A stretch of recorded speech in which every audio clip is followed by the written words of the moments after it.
네, 취업엔 2부가 시작됐습니다. 이번 시간은요, 우리 구직자분들이 궁금한 것을 해결하기 위해서 취업 119 시간입니다. 네, 청년 구직자의 눈높이에서 정말 꼭 필요한 정보만을 전해주시는 분이시죠. 네. 페어링 HR의 신현종 대표 나오셨습니다. 네. 어서 오세요. 어떻게 저 주말 잘 보내셨어요? 예, 정말 뭐 더운 주말이었습니다. 예. 맞아요. 네, 많이 지쳐 보이셔가지고. 예. 자, 먼저 우리 취업 119 오늘의 키워드부터 만나보겠습니다. 네, 스펙의 끝은 어디? 라고 물음표로 붙어왔어요. 예, 네. 정말 어디까지인지 궁금하네요. 저희가 궁금합니다. 네, 이건 네. 좀 부가 설명이 필요할 것 같은데요. 예, 일단 최근 멘탈 붕괴라는 얘기 많이 들어보셨죠? 예, 들어봤어요. 네. 이제 면접에서 떨어지고 난 분들이 이제 이런 문제를 많이 겪으십니다.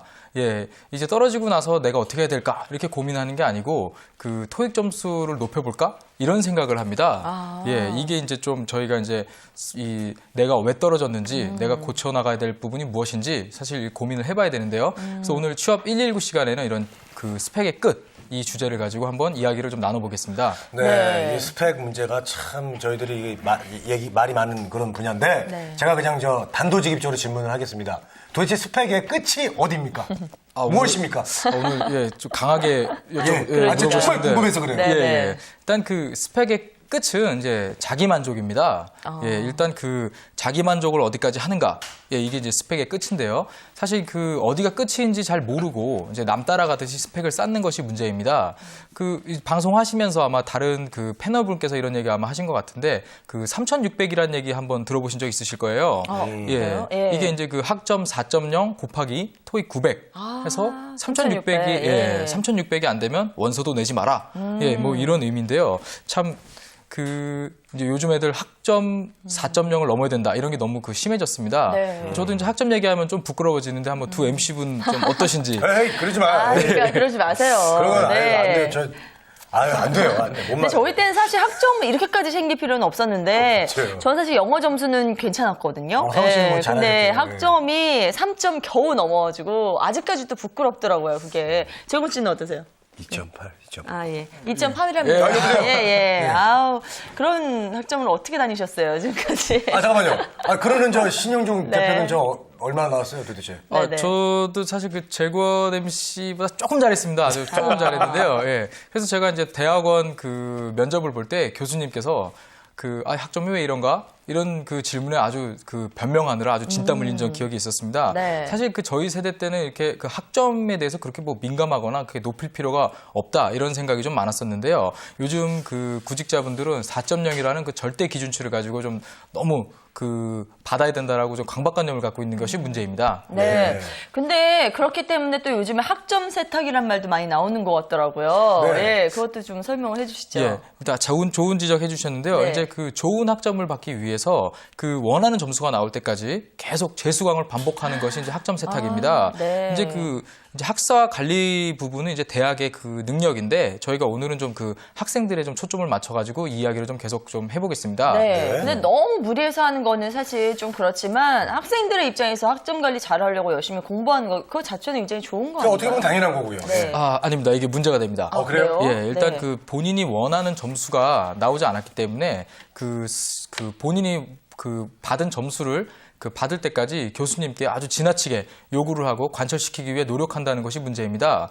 그리고 또 이제 스펙을 자꾸 쌓으려고 노력을 하다 보니까 어떤 회사에 불합격을 하거나 아니면 이런 결과에 대해서 자신이 받아들이지 못하고 계속 인정하지 않는 이런 문제가 발생합니다. 그렇기 때문에 어떤 스펙만 쌓으려는 친구들을 잘 들여다보면 이렇게 자기의 학점 세탁, 학점 관리를 위해서 아주 너무 무리하게 하는 것, 이런 것에서 처음 문제가 시작된다고 보시면 되겠습니다. 그래서 교수님께 여쭤보면은 심지어 재수강을 위해서 학점을 좀 내려달라. 이런 부탁을 하러 오는 친구들까지 생겨났고요. 오히려? 또 예. 이제 학생회장 선거 때 소위 학점 포기제, 이런 것을 좀 도입하겠다. 이런 공약들도 나오는 거 보면 좀 이 문제가 좀 심각하지 않나. 좀 이렇게 보고 싶습니다. 네. 그렇습니다. 자, 그러면 학점은요, 이게 좀 어느 정도 나오면 이런 말이 좀 안 나올까요? 예, 이제 한국 타이어 공채가 있었는데요. 채용 공고를 보시면서 한번 좀 이야기를 나눠보겠습니다. 네. 예, 일단 공고를 자세히 보시면은 그 학점 기준이 그냥 3.0 이상이면 지원이 가능합니다. 그리고 이제 학점 지원 기준 3.0만 넘으면 누구나 지원이 가능하지 뭐 4점이 되면 합격시켜준다 이런 말은 없습니다.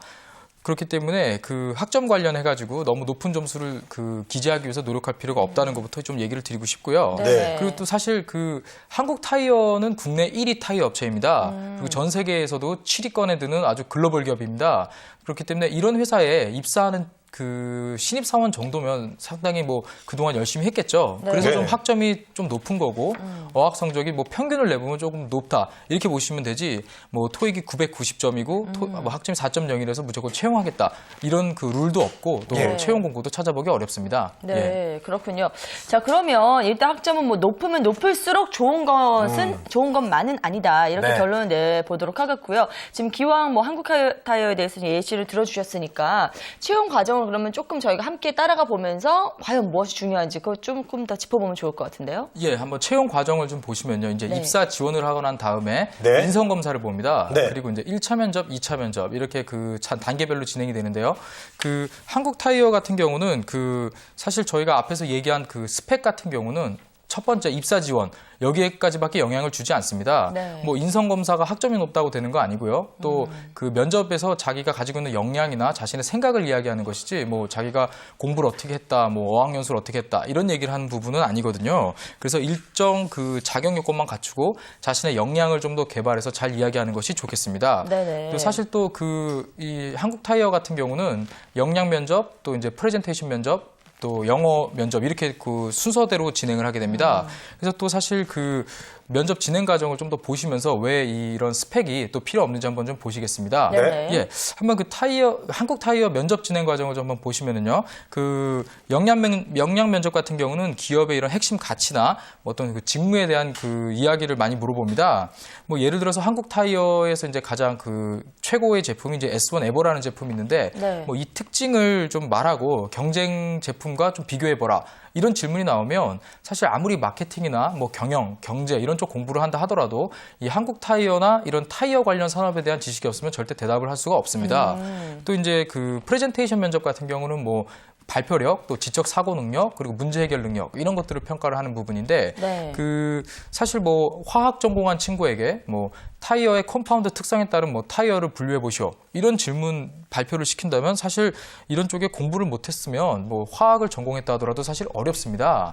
그리고 뭐 사실 영어 회화 면접 보는 경우가 요즘 많이 줄었는데 네. 그 토익 점수 뭐 900점 저희 때는 사실 토익 점수가 높으면 영어 잘했어요. 근데 요즘은 좀 이런 찍기식 그 토익 수업을 많이 들으면서 이제 점수가 워낙 높다 보니까 그 영어 실제로 회화 능력을 좀 검증하기 위해서 이렇게 회화 시험을 따로 보는 기업들도 있습니다. 네. 근데 최근에 그 공인 스피킹 테스트, 예, 뭐 오픽이나 그 토익 스피킹 이런 그 시험으로 대체하는 회사들이 있는 것이 그나마 요즘 조금 뭐 구직자들 입장에서는 좀 나은 건데요. 네네. 결론적으로는 그 입사 지원서를 잘 쓰기 위해서 상당히 많은 시간과 노력을 들이고 있는데 비해서 자신의 역량을 드러내고 자신의 역량을 검증받기 위한 이런 그 스펙 쌓기는 상당히 그 좀 노력이 부족하다. 그래서 이제 스펙의 끝이 좀 없다. 이렇게 보시면 되겠습니다. 네. 네. 자, 여기서 취업 119 두 번째 키워드를 한번 만나보도록 하겠습니다. 네, 직무별 스펙이라고 떴습니다. 네. 뭐 아무래도 직무별로 필요한 스펙이 조금씩 다르지 않을까 싶은데요. 예, 맞습니다. 네. 일단 그 직무별로 그 원하는 스펙이 매우 다릅니다. 네. 현재 오늘 그 시간이 되는 대로 좀 몇 개만 보겠는데요. 네네. 우선 그 한번 영업직에 대해서 한번 좀 보도록 하겠습니다. 일단 영업직 같은 경우는 저희가 크게 세 가지로 나눌 수가 있습니다. 그 영업 관리, 그리고 이제 영업 기획, 그리고 영업 지원 이렇게 이제 세 분야를 가지고 저희가 얘기를 보통 하는데요. 네. 그 전에도 제가 이야기 드린 적이 있는데 영업직하고 판매직은 다른 겁니다. 예, 이 부분을 일단 이해를 못하시면 오늘 제가 드리는 얘기를 조금 이해하시기 어려울 수도 있는데요. 네. 그 보통 저희가 영업 관리 같은 경우는 뭐 얼마 전에 뭐 이렇게 소개를 드린 뭐 보강 회미니마트나 아니면 뭐 GS 리테일이나 혹은 아니면 뭐 현대기아 자동차 뭐 이런 부품업 협력사라던가 그 여러 가지 그 생활 관련돼서 공산품 이런 것들 영업을 하는 B2C, B2B 이런 것들이 전부 영업 관리직입니다. 네. 네네. 저희가 보통 영업직 하면 영업 관리직이라고 보시면 되겠고요. 그리고 이제 그 또 나오는데 그 실장병 아시죠? 예, 네. 누구나 실장이 되고 싶은 네네. 예, 그 영업 기획. 이것이 이제 마케팅입니다. 근데 저희가 이제 다른 용어로 이제 영업 기획이라고 하고요. 그리고 이제 또 영업 관리 직원들이 원체 바쁘고 또 서류나 이런 그 매출 이런 것들을 좀 그 지원을 받아야 될 경우가 있습니다. 그래서 이제 영업 지원 업무 이렇게 세 가지로 나눌 수가 있겠는데요. 네. 이 중에서 가장 이제 높은 스펙을 요구하는 직무 같은 경우는 사실 영업 기획 부분입니다. 이제 마케팅이기 때문에 아무래도 좀 더 전문 지식이 좀 더 필요하고 사실 그 영업 관리를 안 해보면 영업 기획을 할 수가 없거든요. 네네. 그래서 뭐 다른 직군에 비해서는 조금 더 높은 스펙을 요구한다 이렇게 보시면 되겠습니다. 네. 네. 자, 그런데 이 영업 기획이 가장 높은 스펙이 필요한 이유가 뭘까요? 일단은 그 영업 기획 같은 경우는 경력직을 선호합니다. 네. 그리고 그렇기 때문에 일단 경력직에서 어떤 그 경력 자체를 스펙으로 보기 때문에 좀 스펙이 높다 이렇게 보시면 되겠고요. 또 영업 관리 같은 경우는 사실 그 이런 대인 관계 또 이제 사람 만나는 능력 이런 것들이 중요한데 이 매출에 직접적으로 그 어떤 관리나 이런 부분을 가지고 앞으로 향후 미래 제품에 대해서 어떻게 판매를 할 것인가 또 어떤 컨셉으로 가져가야 하는가 이런 것들을 고민하는 것이 또 영업 기획이거든요. 그래서 다소 조금 높다고 볼 수가 있겠고요. 뭐 이야기 드린 김에 이 영업 지원 같은 경우는 사실 그 뭐 이런 컴퓨터 활용 능력 이런 것 등이 상당히 중요합니다. 네. 그래서 뭐 그런 부분 좀 스펙에 맞춰가지고 준비를 한번 해보시면 영업직도 조금 이해하실 수가 있을 것입니다. 네. 자, 앞서서 예를 들어주신 것처럼 저희가 구체적으로 어떤 회사의 사례를 통해서 살펴보면 훨씬 더 이해가 좋을 것 같거든요. 예. 그래서 제가 한번 오뚜기의 그 채용 그 공고를 좀 한번 가지고 이야기를 드리겠습니다. 네. 이제 내일 마감인데요. 그 보통 영업직 채용 공고를 보시면 이제 뭐 근무지 전국 뭐 전공 제한 없음 이렇게 돼 있습니다. 그리고 지원 자격에 보면 뭐 군 전역자, 4년제 대학 졸업자, 그리고 뭐 해외 여행에 결격 사유가 없고 학점 3.0 이상인 자. 뭐 보통 그 영업 직무는 비슷합니다. 뭐 네. 특별히 어학 성적을 요구하지 않고요. 그리고 뭐 4년제 대학에 학점 3.0 이상이면 뭐 누구나 지원할 수 있게 이렇게 되어 있습니다. 네. 근데 잘 보시면은 뭐 구매나 해외 영업 이렇게 좀 영업직이긴 한데 조금 다른 직무가 있습니다. 한번 그 오뚜기 해외 영업직 채용 공고를 한번 보시면은요. 네. 다른 것은 다 비슷한데 이제 근무지가 서울이고 무역학 전공자로 우대하면서 외국어 능통 우대 또 이렇게 되어 있습니다. 네. 그래서 해외 직무 같은 경우는 실제로 영어를 많이 쓰기 때문에 일반 그 다른 영업직에 비해서는 뭐 좀 더 어학 성적을 요구한다 이렇게 조금 보시면 되겠습니다. 네. 그래서 사실 그 뭐 오뚜기 같은 경우는 최근에 뭐 영어는 기본이지만 뭐 러시아 쪽에 진출을 많이 하거든요. 그래서 그런 쪽 언어를 또 하시는 것도 상당히 도움이 될 것입니다. 네. 이렇게 놓고 보시면은 사실 뭐 학점 같은 경우도 3.0 정도면은 뭐 어느 그 기업이나 지원이 가능하고 또 이런 해외 영업이나 이렇게 특별한 이슈가 있는 곳에 필요한 스펙을 본인이 준비를 한다고 하면 뭐 다른 그 자기가 원하는 직업이나 직무에 이렇게 지원하는데 뭐 크게 무리 없이 뭐 지원하실 수가 있을 것입니다. 네. 예. 네. 자, 그럼 영업 기획이나 영업 관리 쪽은 뭐 어떤 스펙을 더 갖춰야 될지 그것도 좀 정리해 주시죠. 예, 일단 영업 기획 업무 같은 경우는 사실 뭐 큰 스펙을 얘기하자면 뭐 이제 광고 공모전이라던가 이런 것들을 통해서 본인이 경험했던 이런 내용들을 그 기술하는 것이 스펙입니다. 네. 또 이제 단순히 소매점에서 아르바이트를 했다 뭐 이런 것보다는 어떤 대형 유통업체에서 뭐 상품 진열이나 판매 또 프로모션 이런 쪽에 관련된 뭐 아르바이트를 했었다 이런 것 등이 스펙이지 뭐 다른 숫자가 스펙이 될 수는 없겠습니다. 네네. 그래서 뭐 이런 그 영업관리 쪽 이슈 같은 경우는 뭐 여러분도 아시겠지만 보통 사무내근직이라고 보시면 되겠습니다. 그렇기 때문에 좀 회사에 좀 오래 앉아 있을 수 있고 또 매출 관리 쪽에 있어서 본인이 어떤 경험이 있다라던가 아니면 뭐 요즘 그 왜 연말정산 같은 거 할 때 왜 대학생 아르바이트 많이 쓰잖아요. 네네. 예, 이런 것 좀 경험해봤다. 한 3달 정도 회사에서 있어봤다. 뭐 이런 것 등이 영업관리 쪽에서는 상당히 도움이 많이 됩니다. 예. 네. 그렇군요. 자, 여기서 카톡을 하나만 좀 보도록 하겠습니다. 네. 네. 자, 어떤 질문들이 올라와 있을까요? 스펙을 가장 안 보는 직무는 무엇인가요? 아, 네. 네. 궁금한데요. 네. 예, 일단 저희가 뭐 스펙을 안 보면 뭐 공장에서 일하는 게 스펙을 안 보겠느냐 이렇게 얘기를 하는데 사실 그 공장 쪽에서 근무하는 생산이나 생산 관리직 같은 경우도 뭐 고등학교 때 그 생활 기록부를 갖고 와라. 이렇게 얘기를 합니다. 그래서 어떤 그 성실성이나 정직성을 상당히 판단하기 때문에 그것도 일종의 그 좀 어려운 스펙이라고 할 수가 있겠고요.